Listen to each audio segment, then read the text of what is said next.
Ya Allah, nah di Aceh, Kalimang Thun Bu Siti Zahara tinggal bak rumah hana layak huni, ngan dua dro ane ge. Rumahnya, deh haju karap berubah. Pulam binteji dari Bak Meria, menancit bubong pih dari On Meria. Dari pon meninggal lako ge, Bu Siti Zaharanyo payah ge tanggung kedro ban mandum kebutuhan rumah tangga. Di gopnyan ge kerja dumpu manteng, elam si uro-uro, teman hanatip uro nabut. Kiban tanggapan warga atu masalahnya? Jak ta simak wawancara jirakan. Seorang ibu di Aceh tinggal di sebuah rumah yang tampak rapuh dengan dinding dari pelepah rumbia dan atap yang terbuat dari daun rumbia yang dijalin secara manual bersama kedua anaknya. Bagaimana perasaan Anda? Desi merasa sedih dan prihatin terhadap kondisi mereka. Sangat sedih. Ya sedih banget sih di kondisi hidup yang udah serba canggih sekarang, tapi masih ada orang hidup seperti itu. Menurut Anda, apa bahayanya tinggal di dalam rumah yang kondisinya seperti itu? Rumahnya udah jelas atap rumbia, pasti banyak bocor. Kemudian rumahnya yang saya ketahui itu papan yang udah reok. Kalau kena angin mungkin bisa jadi jatuh, roboh. Itu sangat membahayakan bagi nyawa seseorang yang ada di dalam rumah tersebut. Resiko yang rentan terjadinya bencana seperti cuaca buruk yang saat hujan deras, angin, bahkan serangan hewan buas sekalipun. Ya pasti bahaya lah, karena kan itu kayu gitu, bukan bangunan semen, bukan lagi batu bata. Ya bahaya banget pokoknya kalau tinggal di rumah yang seperti itu. Menurut Anda, mengapa ibu tersebut bertahan dalam rumah yang seperti itu? Kemungkinan karena faktor ekonomi, ibu tersebut tidak dapat membangun rumah karena kurangnya dana untuk membangun rumah. Itu pilihan satu-satunya tetap tinggal di rumah itu gitu. Mungkin karena ibu itu tidak tahu harus kemana gitu Bu. Kalau misalnya memang ibu itu ada tempat yang lain, mungkin ibu itu tidak akan bertahan di rumah yang seperti itu. Mungkin karena nggak ada pilihan lain, jadi ya lebih memilih bertahan di rumah seperti itu, karena nggak tahu lagi minta tolong kemana.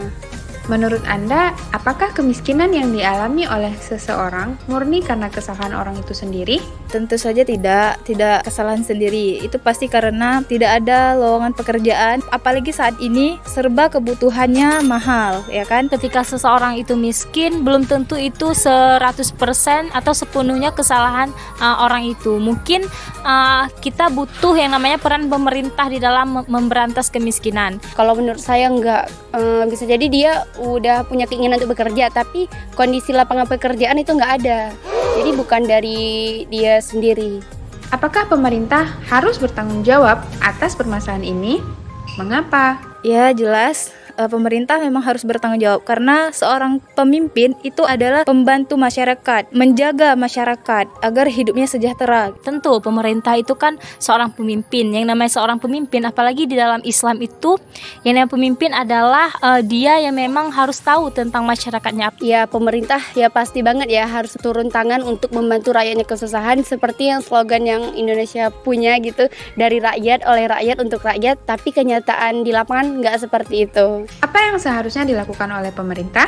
Seharusnya pemerintah memperhatikan rakyatnya, melakukan pengadaan rumah bantuan bagi masyarakat yang tidak mampu dan juga memberikan lowongan pekerjaan. Seharusnya pemerintah itu lebih memperhatikan lagi, apalagi rakyat-rakyat kecil yang memang tidak bisa langsung terlihat oleh mata karena mungkin tinggalnya itu jauh. Pemerintah harus menindaklanjuti gitu, melihat masyarakatnya yang kesusahan gitu, memberikan bantuan sesuai dengan apa yang mereka butuhkan, memberikan kehidupan yang lebih layak agar mereka itu bisa menjalani kehidupan dengan lebih aman.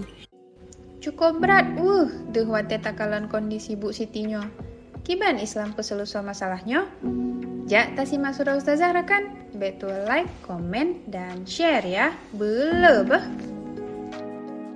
Sungguh memilukan kemiskinan yang dialami oleh Siti Zahara yang tinggal di sebuah rumah beratapkan rumbia bersama anak-anaknya. Masalah ini bukanlah sekedar masalah individu semata saat dia tidak mampu memenuhi kebutuhan hidup keluarganya, tetapi masalah kemiskinan ini berkaitan dengan masalah sistemik yang berakar pada cara pengelolaan kekayaan yang ada di negara kita. Saat ini negara kita menggunakan sistem ekonomi kapitalis dalam pengelolaan kekayaan. Begitupun dengan Provinsi Aceh. Meski sudah diberikan kewenangan untuk menerapkan syariat Islam, namun dalam pengelolaan kekayaan yang ada di wilayah Aceh masih menggunakan sistem kapitalis.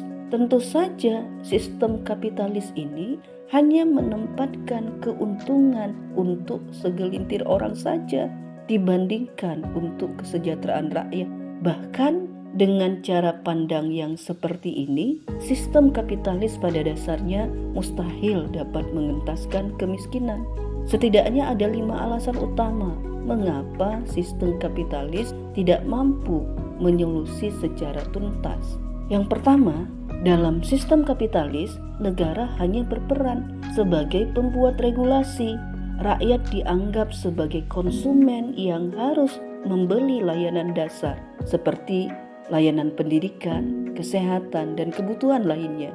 Pun hubungan antara negara dan rakyat seperti hubungan dagang, ibarat penjual dan pembeli. Padahal tidak semua rakyat mampu membayar. Akibatnya, kebutuhan dasar banyak orang tidak terpenuhi dan kemiskinan tetap ada.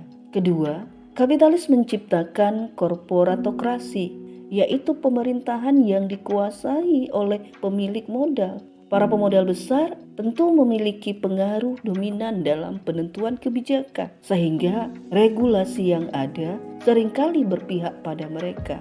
Contohnya, Undang-Undang Cipta Kerja yang banyak ditentang oleh masyarakat justru disahkan oleh pemerintah. Ketiga, pembangunan dalam sistem kapitalis bertumpu pada investasi. Janji bahwa investasi akan membuka lapangan kerja seringkali tidak terbukti. Alih-alih menciptakan lapangan kerja yang memadai, kita justru melihat meningkatnya PHK dan kerusakan lingkungan akibat pembangunan yang semata-mata mengejar profit. Keempat, kapitalisme meliberalisasi sumber daya alam.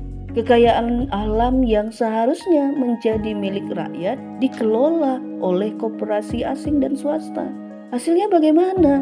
Tentu keuntungan hanya dinikmati oleh segelintir pemodal saja. Sementara mayoritas rakyat semakin sulit mengakses kebutuhan dasar seperti energi dan juga pangan. Kelima, kapitalis menyebabkan kapitalisasi sektor pertanian. Dalam sistem kapitalis, demi meningkatkan produktivitas perusahaan, alih fungsi lahan pertanian pun diizinkan oleh pemerintah. Bahkan di sisi lain, subsidi untuk petani dikurangi dengan alasan defisit anggaran. Akibatnya, beban hidup para petani pun semakin sulit hingga akhirnya mereka terjebak dalam kemiskinan struktural. Para pendengar yang dimuliakan Allah, selama pemerintah kita masih menggunakan sistem kapitalis ini dalam mengurusi negara, masalah kemiskinan tetap akan menjadi masalah yang tidak terpecahkan dengan tuntas. Oleh karena itu, pemerintah harus menyadari bahwa upaya untuk menyelesaikan masalah kemiskinan membutuhkan solusi alternatif. Tentu saja, solusi alternatif ini hanya datang dari sistem Islam yang benar. Sistem Islam telah memberikan jawaban yang komprehensif untuk menuntaskan kemiskinan, yaitu dengan penerapan syariat Islam secara kafah melalui sistem khilafah. Berkaitan dengan hal ini, ada beberapa langkah nyata yang dilakukan oleh khilafah untuk menuntaskan kemiskinan. Pertama, pengelolaan kepemilikan umum. Dalam khilafah, tambang, gas alam, dan hasil bumi akan sepenuhnya dikelola oleh negara, tidak diberikan kepada pihak swasta baik lokal ataupun asing. Keuntungan ini akan digunakan untuk pendidikan, kesehatan, dan pembangunan infrastruktur bagi rakyat. Kedua, distribusi kekayaan oleh khilafah. Terkait dengan distribusi kekayaan di tengah umat, Islam menganggapnya sebagai kunci keberhasilan pengentasan kemiskinan. Islam menetapkan bahwa yang menjadi pengendali distribusi harta adalah negara, sehingga negara wajib mendistribusikan harta pada yang membutuhkan. 3. Jaminan pemenuhan kebutuhan primer. Mekanisme jaminan pemenuhan kebutuhan primer dalam sistem khilafah yakni sebagai berikut. Pertama, Islam mewajibkan setiap kepala keluarga untuk bekerja. Kedua, mewajibkan kerabat dekat membantu saudaranya jika ada kerabat yang tidak mampu bekerja karena keterbatasannya seperti sakit atau cacat. Ketiga, mewajibkan negara membantu rakyat miskin jika kerabatnya tidak mampu. Keempat, mewajibkan kaum muslimin membantu jika kas Baitul Mal kosong, bisa dengan cara langsung dari kaum muslim yang kaya ataupun negara mewajibkan doriba atau pungutan yang sifatnya temporer pada orang laki-laki muslim saja.